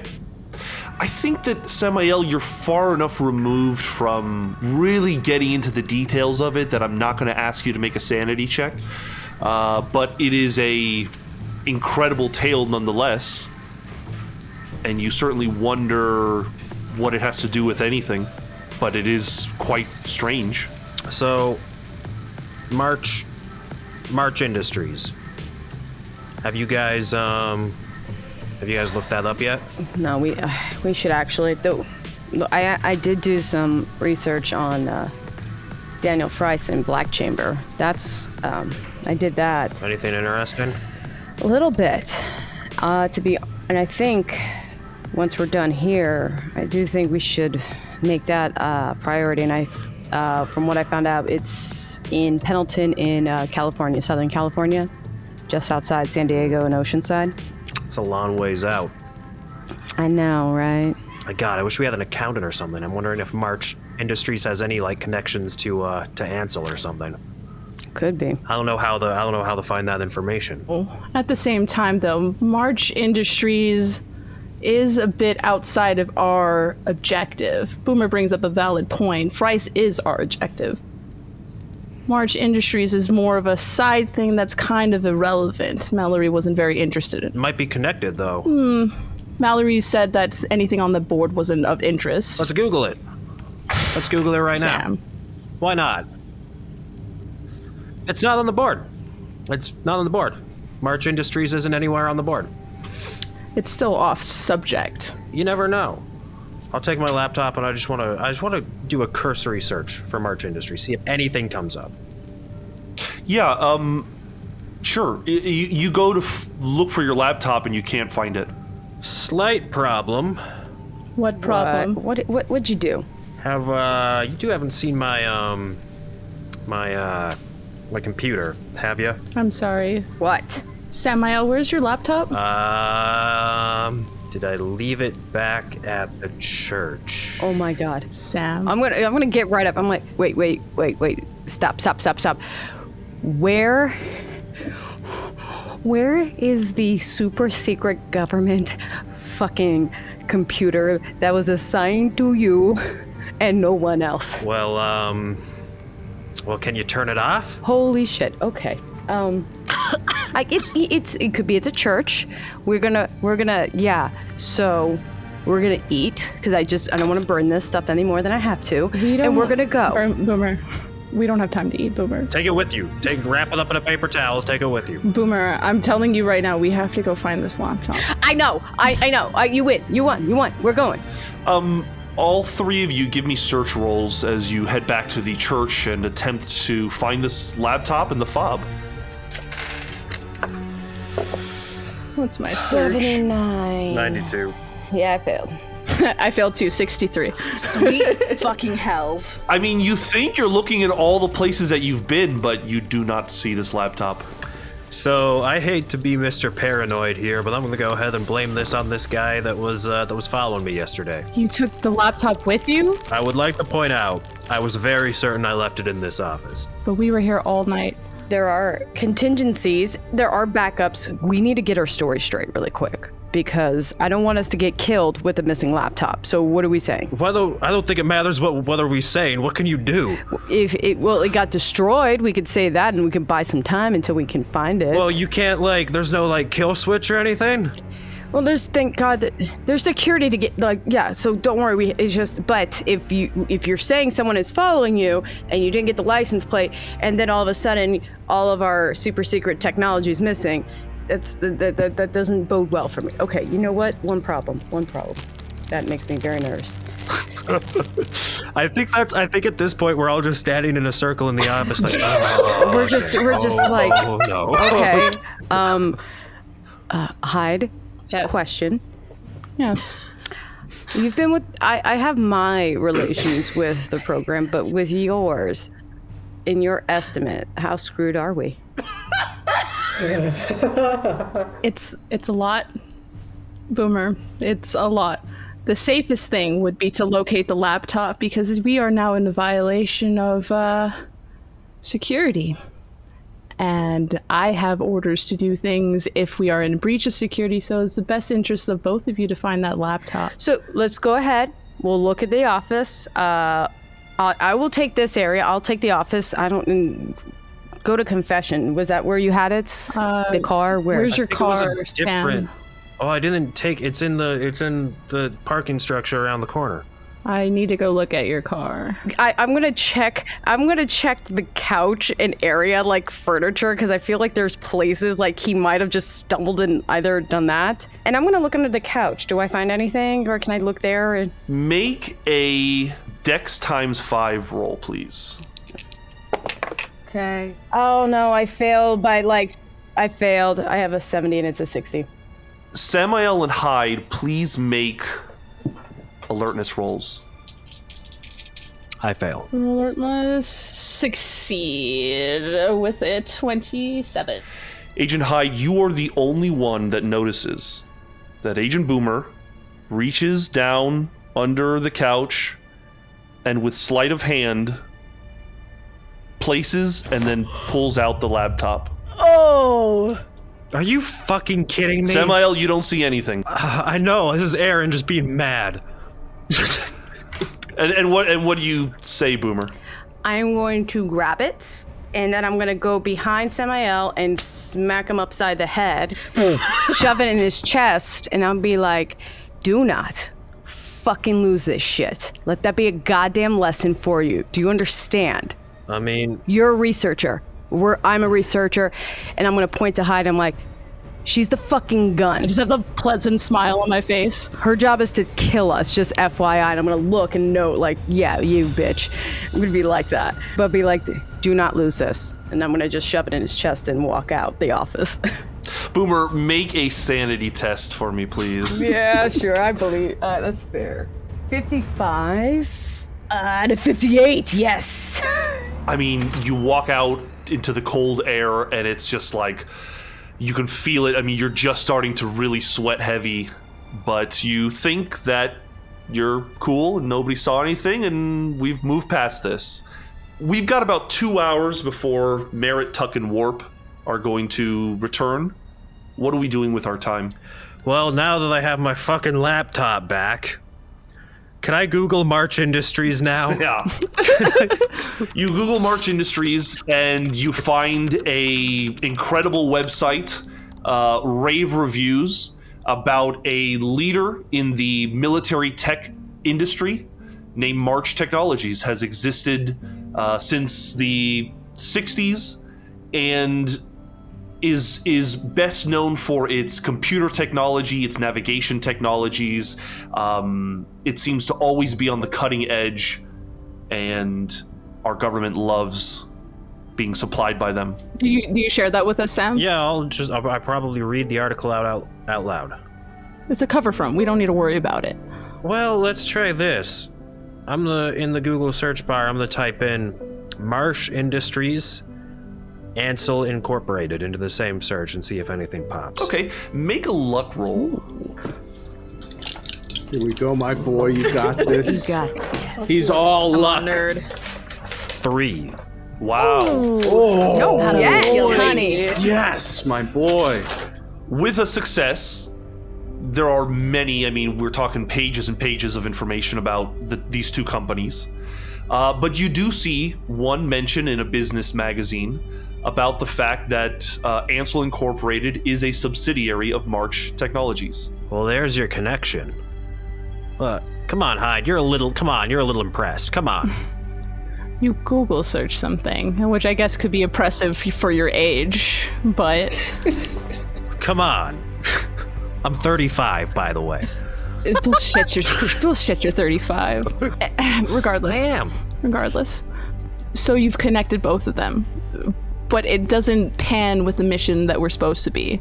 Boomer's talk about Frice is. So we should be pursuing more of what Frice is doing and where those connections lie. Did anyone hear from the group yet? From the others? They said they were a few hours away. Why? I mean, if you think about it, they have gone dark the entire time. We don't know, like... I mean, what could have happened to them on the way up to DC? I don't know. How many people are following them? Well, that's why I gave them a heads up. At some point in the next, hour or two, Tuck will probably have a warp text and just say, hey, where are we meeting? Church, apartment, ? I'll tell them to come to my apartment. Hyde, where do you stand on speaking with Dr. Thornbill? Oh, I do need to talk to the good doctor. So maybe some point in that 2 hours, I'll go outside. Or do you have a balcony, Sam? Yeah, sure. Yeah, you step out, and I assume you're calling Thornbill? Yeah, I'll call Thornbill. She answers, and she explains that she is in Long Island at a naval base there. It's in Glen Ridge. It's called the Francis S. Gabreski Air National Guard Base. It's about 30 kilometers outside of Glen Ridge. She explains that she's currently stationed right there. They're looking at the items that you gave them, and she would love to speak with you. She asks if you finished reading the book that she gave you. I have, and I've read through the files extensively. There's a pause on the line, and she says, What files? There are files about this mission. Are you not aware of that? I didn't know you had access, but let's talk about this in person. Can you meet me today? Yeah, I can. One question though, before I go, the what's her name? Hooks. Tell me about Hooks for a second. When did she join up onto the research team? I don't recall seeing her before. Is this about what happened on the tarmac 2 nights ago? A bit. Seemed to rattle somebody. Dr. Hooks is new to the team, but she's been vetted and recruited. We've been looking forward to having her as part of the team. She's actually looking into some of the items you recovered right now as we speak. Whose team is she recruited for? I have a feeling you know things more than I thought you did. I think we should talk in person as opposed to on the phone. Okay, Doc. Is there something wrong with Dr. Hooks? Not that I'm aware of, not that I've been told about, but when she bothers one of my members of my team, I have to ask. Purely security-based. Do they have some kind of history together? I don't know, but one runs out on a tarmac, Doc. One has to ask questions, right? Well, maybe we'll get this sorted out when you come here. All right. I'll give you a call when I'm in Long Island. I'm supposed to be making that way anyways. Okay. Just give my name at the gate and they'll direct you how to get to me. You know, Sergio, I just thought of something that I'm actually useful for. I remembered that Tuck had asked me to look into that Italian deity. Nyarlathotep, whatever, was the name. I would just like to, I'm assuming there's not going to be a ton of info on the internet, but I just want to flip through, my directory of people from Harvard and see if I can find anyone that I can call to ask some questions of. Okay, make an occult roll. Finally. Success, 66 out of 80. You look into some of the more esoteric books that you have, and you do start seeing a pattern in Italy and in other countries. This story of the Dark Man. Often he is portrayed as the devil, or he is portrayed as some kind of malevolent entity. It's usually played off as old paganistic ideas and things like that, but you do eventually come across the name L'Uomo Nero, the Dark Man, the Crawling Chaos, the Black Pharaoh. You come across some very, very strange tales, most of them kind of mythological in nature. You don't find Nyarlathotep. Do I, in looking around, is there any one culture, like Etruscan or something that's associated to, or is it more widespread? No, it's more widespread. It seems to be in Italy, and then it seems to be in Egypt, and then it seems to be in Africa. This deity, this figure, does seem to kind of transcend these countries and borders, which makes it very strange that you had only really recently learned of them. You see a lot of references to Miskatonic University as being one of the major kind of sources of research on these kinds of deities. Do I know anything about that institution? You know that Miskatonic University is an institution up north that is well known for its occult studies, and they've done a lot of expeditions and things like that to the Antarctic. They're an old institution. They've been around a very long time. I have a contact up there, possibly, or someone like a contact of a contact. Make a luck roll. Let's see. Know a guy that knows a guy. 36. Okay, that's a success. I would say that you are not very friendly with, but you know of someone that you could probably get their number and see if they're in. If I can work on that, I'd love to. if you want to spend the entire time doing it, I think you will eventually speak to someone who can get you that phone number. I'll put the time in, yeah. Let's say that you get a phone number. It's to a doctor in anthropology, occultism. You know what? I'm gonna keep that number, and I'm gonna wait until Tuck is around, and I'll call him up once Tuck is with us. Okay. Dr. David Bauer is the man's name, Bauer. And that's it for me right now. Is there anything that Boomer or Hyde want to do before Tuck, Warp, and Merritt come back? Honestly, that's all I'm kind of just doing. I'm focusing on cataloging as much as possible. Okay, so we kept the VHS, the reel-to-reel, the Sky Devils, the beads, the knife, the gun coffin, and gave the rest to them. I want to actually look at this bead. This is stupid, but I do want to look at it. Okay, so there's one single bead, and it's like a marble. It's kind of a clear, slightly opaque marble. And what do you do with it? Are you just kind of rolling it around? I'm gonna roll it around. Take believe it or not, I will try to take as much detailed notes on it, approximation. Okay, lightweight, color. I'll put it up against anything weird. But it's mostly just all cataloging. All of that as detailed as possible and taking photos. You are making notes of this bead. I mean, there's really not much to say about it. You put it down on the table, and there's a little metal paper clip, and it sticks to it like a magnet. Oh. What? Magnetic beads. I'm gonna do that again, like any other metal thing. Yeah, you separate it. You can feel the force, but you separate it. But as soon as you bring it too close, it sticks to it again, as if this glass bead is magnetized. Is there a TV in this office or in this space? Sure. I'm gonna take the bead, turn on the TV, and see if it does that thing where it messes up the pixels and all of that. Yeah, you bring it over, and it seems to act just like a magnet. That's not gonna hurt my TV, is it? I want to point something out. There on the television is the news. And as you're kind of moving this thing around, you realize the news is going over some tragedy or accident or something like that. And as you slowly begin to pay attention, you realize that the news is talking about a murder, a gruesome murder that occurred in a park in Long Island. Where they are not able to show the photos and images of the crime scene because it is so graphic. The bodies are so horribly... The singular body of a woman is so horribly mangled. Hear me out on something. What if we told everybody to go to Long Island and meet us there in Long Island? Don't you have something to do? Don't you have somewhere to be in Long Island today, Samael? Oh yeah, the text. You know what? What the hell? Let's go to Long Island. And we'll have the others meet us there. But wait, why do you need to go to Long Island? I have to meet somebody. I have to talk to somebody.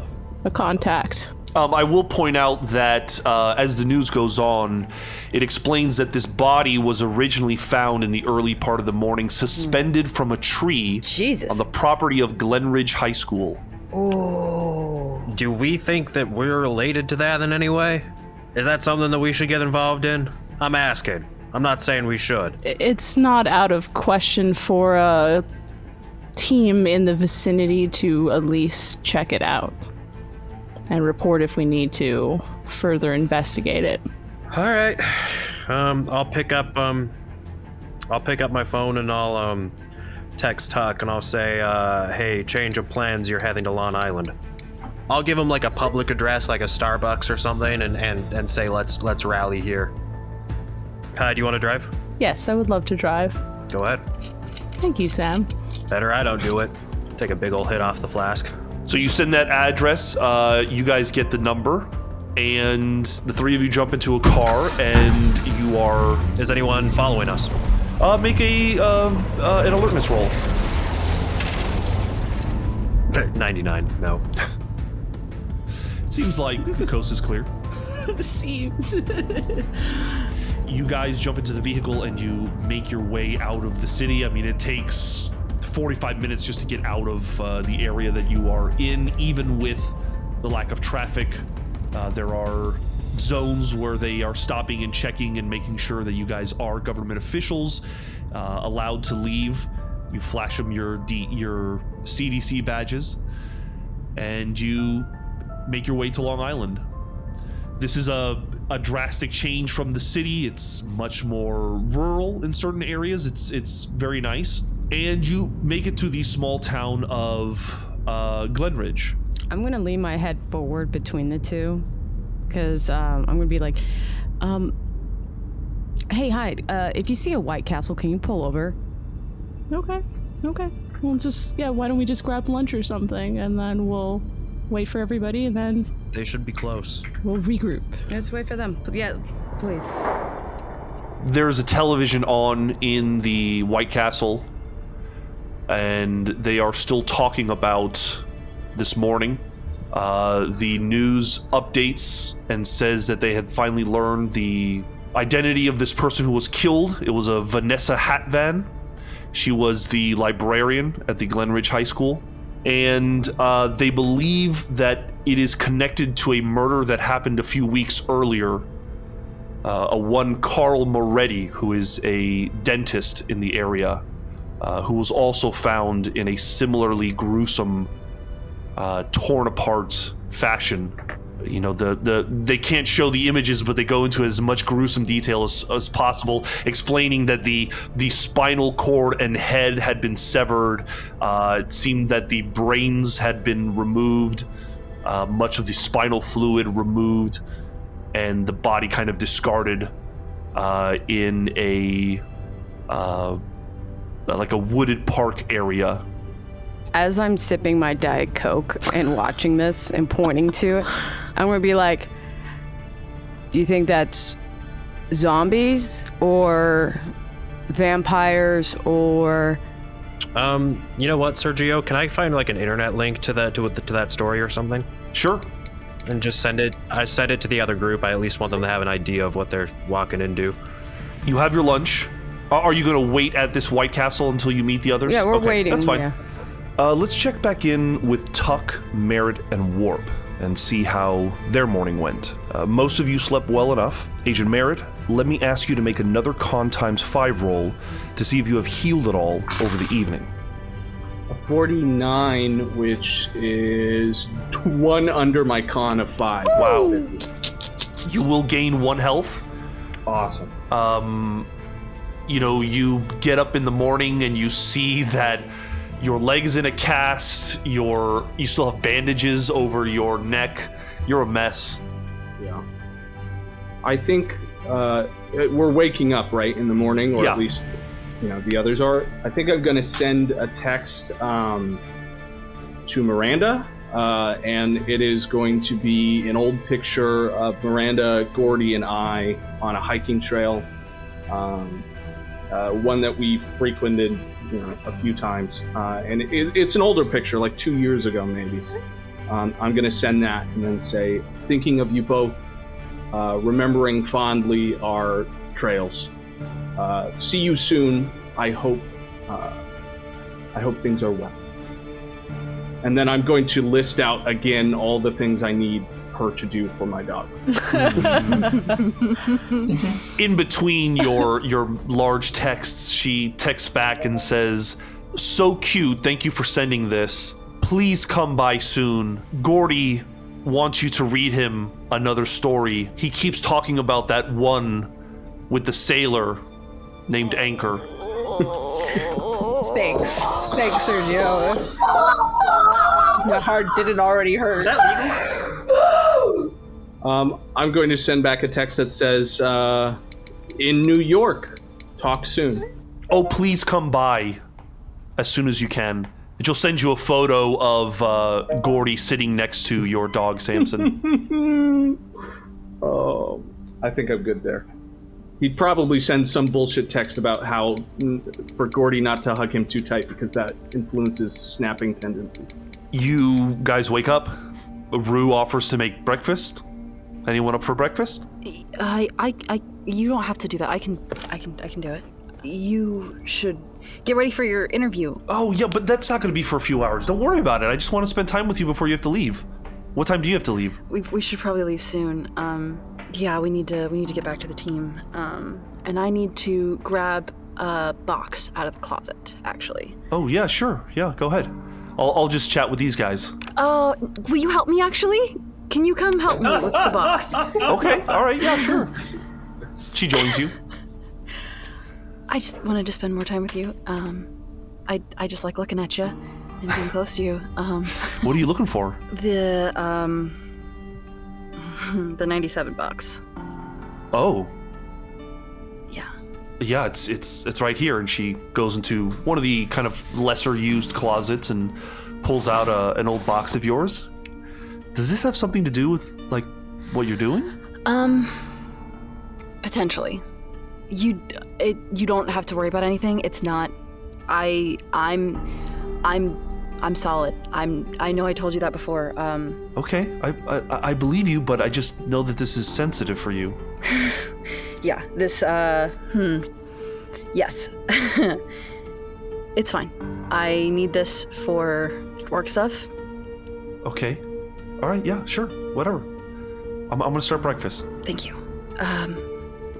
Okay. I'm gonna just like rifle through it, make sure everything's there. I mean, it's not a big box. It's probably like a little banker file box. I'll check through it. Okay. This is fine. This is gonna be fine. Yep. Breakfast is had. Rue is as lovely as she was the evening before, and she's doing the dishes. I think that Merritt is trying the absolute best he can to assist with the dishes. Yeah, I also am trying to do the dishes. There's 3 people doing dishes. There are 3 people trying to do the dishes. It is not helpful. It takes twice as long because of this. We've all got to get hands on each plate. It's terrible. I think for the first time, Warp feels normal. She just watches. Good. Okay, well, I hate this. We need to go. Well, I'm so happy I saw you. It's very nice to meet the two of you. I'll let you know what how this interview goes. Yeah. Okay. Keep me updated. Do you have that letter that came in the mail about my COVID thing? Can I have that? Yes. Guys, be careful with her. She did a COVID test. I guess you guys may have done it too. They did too, yeah. She is very sensitive to this stuff, okay? I'm extra worried about her. Noted. As in susceptible? Yes. Extremely vulnerable? Apparently her blood type is very susceptible. What? This won't do. Oh, I'm going to write up a plan and make sure that she's taken care of. I promise you, Rue, I will take extensive care of her. I like this guy. He's very sweet. Thank you. And by all means, let me write out my personal number for you in case anything goes awry. If you can't reach Tuck, you can reach me. I sure, yeah, I appreciate that. Do you have somewhere I can write this down for you, or do you want me to dictate to you? I'll just put it in my number, or in my phone. Absolutely. Okay, I'm going to dictate. Are you ready for the number? Ready. Okay. Haley looks like she's gonna fucking cry. He goes 3 numbers at a time. The number is exchanged. She's all right, appreciate it. Oh, and Rue, for your interview tonight, I would like to extend to you something my mother used to do for myself as a good luck charm. If you have a penny in your wallet or somewhere around the room, go to your kitchen counter, flip it heads up on top, and that will give you good luck for the day. And I want you to have that, just so you can go into your meeting with that. That's very sweet of you, Alan. Thank you. I'll remember that. Of course. He's adorable, and she turns to He's very sweet, yes. Well, it was very nice to meet you guys. Very nice to meet you, Stephanie, or AKA Warp Speed. Am I right? Yes. That's right. Sorry, I overheard last night. It's funny. It's a good one. It's so funny. It's an exceptional joke that we came up with. Mm-hmm. An inside joke that's extended to you, like a family. You're a part of the team now. Yeah, maybe. Well, I'll let you know if there's any killer rain out there. Please do. Amazing. That's Wonderful. good. Killer rain. Exceptional. Please get in the car, you two. I'll turn. I'll just like kiss her all over the face. I'll be back soon. I'll keep talking to you. I can't really promise I'll keep you updated, but I won't not talk to you. Okay, just let me know when you can come back. I mean, it's been a little while, right? Like they should let you go for a few weeks or something, huh? I'm hoping so, especially with Alan's injury. I'm hoping they give us a little time. We're a solid team. I'm hoping they want to keep us together, and if Alan can heal, maybe that'll give us all time to take a breath. Yeah, he needs a break. Yeah, he does. He's been through it. Am I mistaken, or he's really young, huh? He's a baby. He told us yesterday, and I was like, I can't be mad at him. Well, he's like a kid. Yeah. Well, why were you mad at him? No, he just reminded me of me when I was, that age. You know what an insufferable little shit I was. Well, just look after him. He seems to mean well. Oh, I am. Yeah, my eyes have been opened. He's... All right. I can't unsee anything. I love you. I love you too. Okay. Bye. Take care, Jane. Bye. Bye. You're the best. Bye. She stands on the porch and kind of waves goodbye to the three of you as you hobble back into the car. Yeah. I tuck the box between the back passenger seat and the back passenger, or the front passenger seat and the back passenger seat, like in the floor well. I by no means manned that mission, but I think we killed it. That was incredible. My heart is still racing. That might be the broken leg, Merritt. Oh, right, the medication. Yeah, that's we probably need to take you to a hospital. Agreed.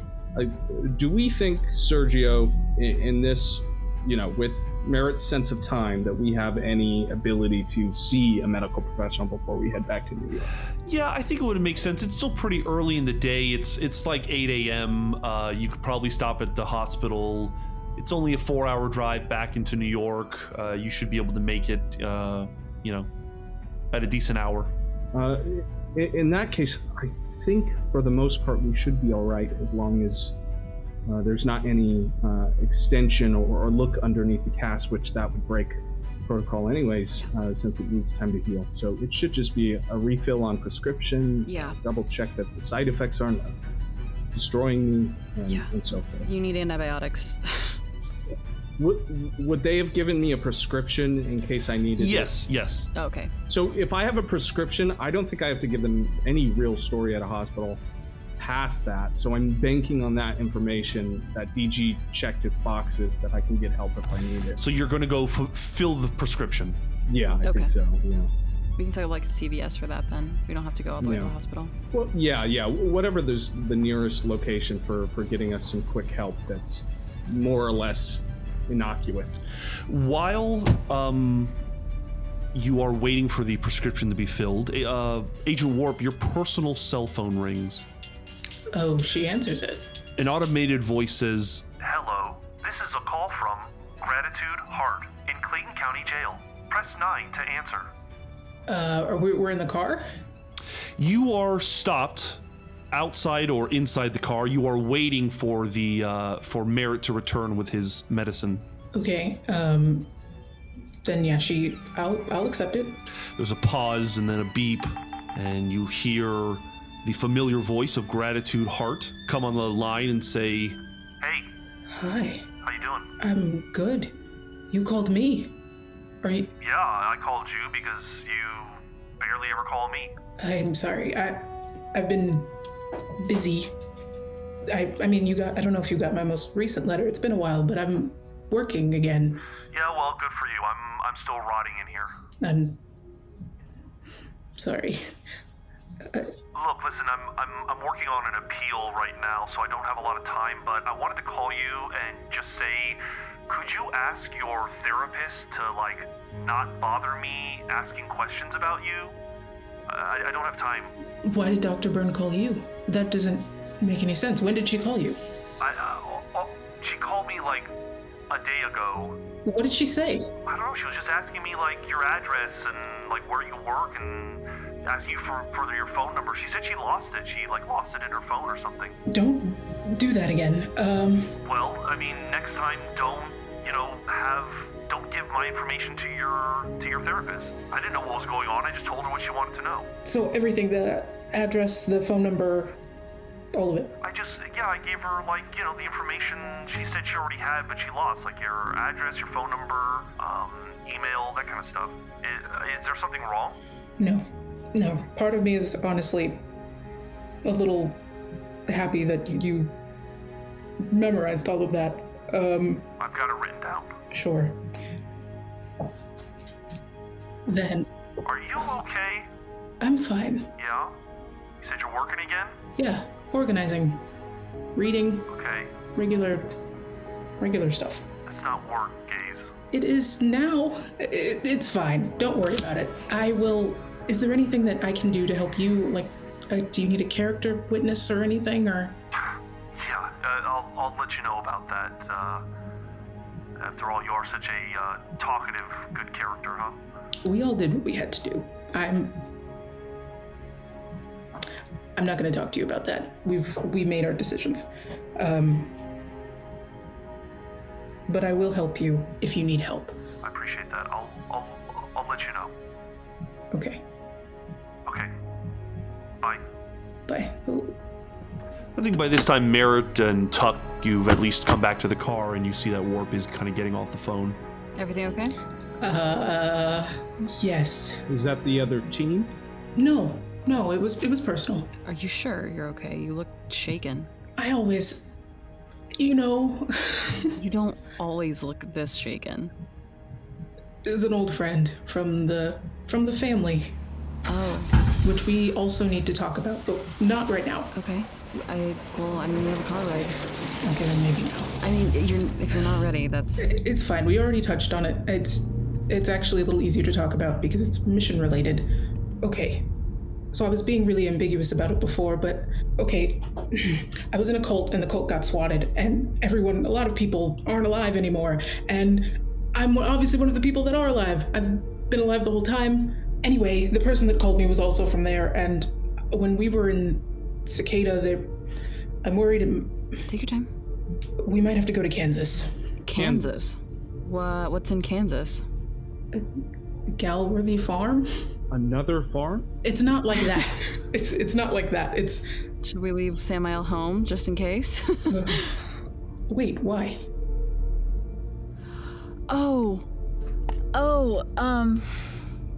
No reason. No. None reason. It was I was trying to make like a religious joke about like shepherds and flocks. It didn't scan the way I wanted it to out loud. Why would the shepherd be kept away from the flock? Is this why we found you in the state we found you in Cicada? Yes. This Galworthy Farms, this is your inciting incident? It looks a lot like my inciting incident. Up until then, I thought that it was gone. But apparently not. We had a leader that... he was very charismatic, very powerful. Cult leaders usually are. You know the phrase, black don't crack? He never even wrinkled. Like he didn't age? No. Well, I mean, how long were you in the cult? Like... I was born there. Oh. And never? No. Did other people?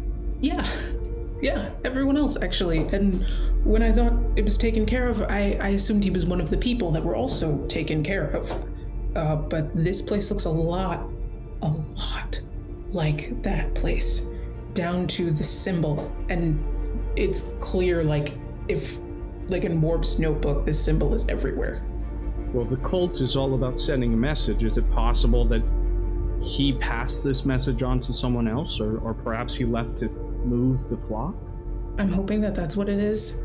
It's just someone who didn't learn their lesson the first time, but it was at a program facility. Oh. Wait, do you have the information? Where did you get it? I have the pamphlet by now, right? Yeah, they made a photocopy for you. Okay, yeah, then I show it to them. Oh. And it's this, what is it? This looks like a crab. Is it the crab looking thing? Yeah, it's like a hip bone thing. Yeah, it's supposed to be a few things, but yeah, that was sort of our symbol, and we would genuine compassion and the understanding that this will make you the magnetic attractor, surrounded by friends and admirers. Harmonic bliss. Now that's a new angle, but it's the same everywhere else. This is something we absolutely have to look into. I'm trying to look at it out of the corner of my eye as we drive. So, Galworthy Farms, Kansas. Man, we have so many fucking different states to go to. Where to start? Where's the most fun? It's not the priority. Obviously, the mission is the priority, but...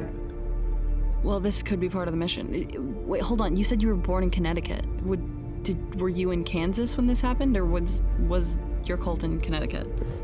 The land of sight was in Connecticut. The land of sight? Well, we need to focus on New York first. That should be our priority since that's where we're based. Whatever we can do from the East Coast working in. There's also the matter of Daniel Price and function, but this is priority. This is on the list, absolutely. We can look in green boxes. If it was a program thing, maybe the green boxes will have something on it in the area. Mm-hmm. Do you want us to go looking into your old one, or do you want us just to jump to Kansas? Oh, I don't know.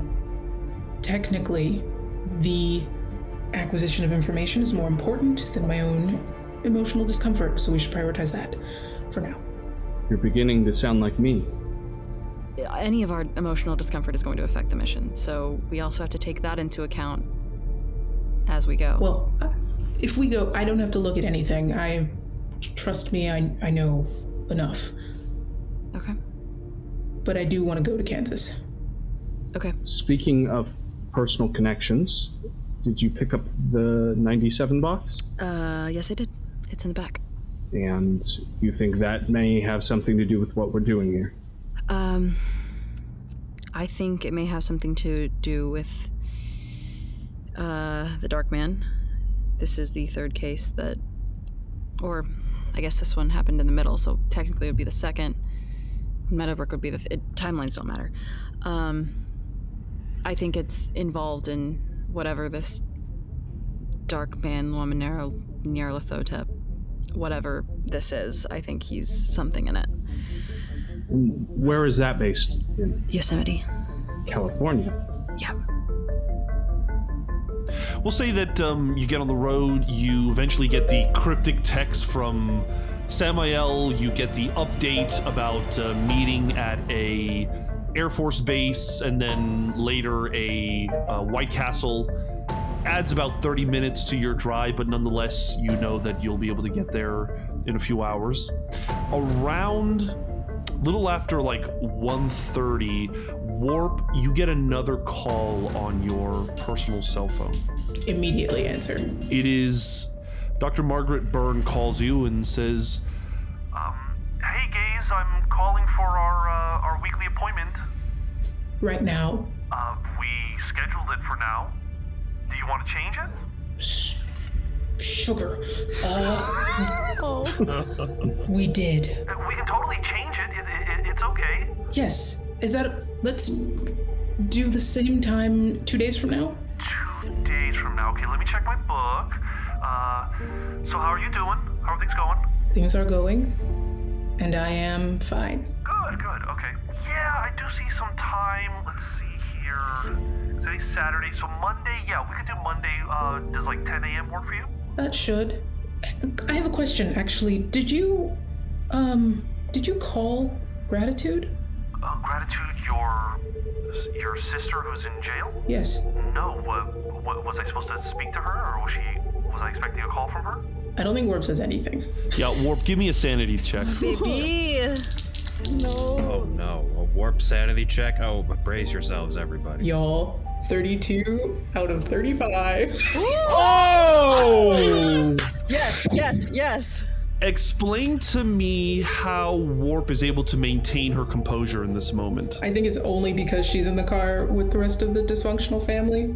She reaches out and grabs literally the closest person. It's probably me. Okay. Then yeah.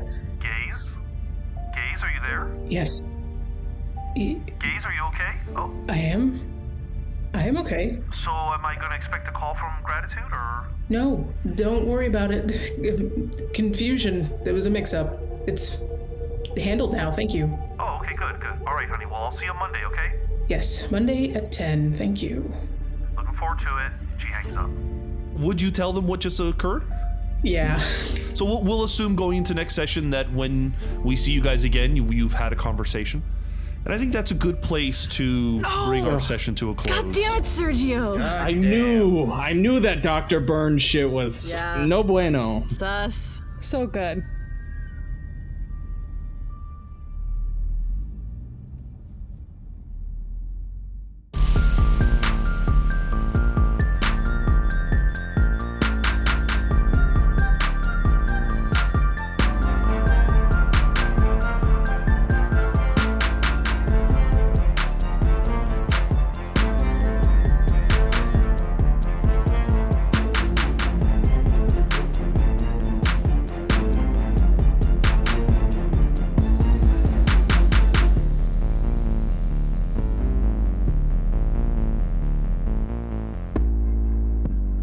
Hey, Mayday listeners. Caleb here, celebrating a year of Mayday Roleplay. It's been an absolute joy bringing you all of the content we've been able to show you this year. But more than anything, it's been such a pleasure to share our table with you. Now, I know what you're doing. You're thinking, wow, it has been so great to listen to Mayday, my favorite podcast and the only podcast I listen to. But how can I help those lovable assholes over there at Mayday Roleplay? Well, you're in luck. You can help us continue to provide the same level of high quality, actual play content by joining our community on Patreon. With each tier of support, you gain access to our Discord, where you can get the answers you deserve by speaking to us directly. You will also get exclusive access to behind-the-scenes content, Patreon one-shots, artwork, and so much more. We love what we do. We want to continue to share our game with you. To do that, we need as many people at our table as possible. And we've saved you a seat. Join the Mayday Roleplay Patreon today at patreon.com/MaydayRP.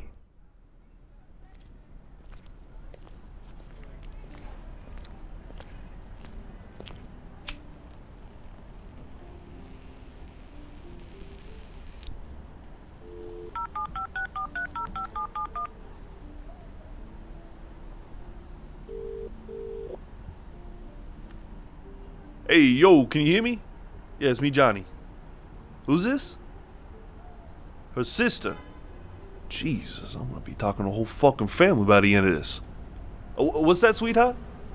No, it's just a little weird. Every time I call this number, it sounds like I'm talking to a different person. You know what I mean?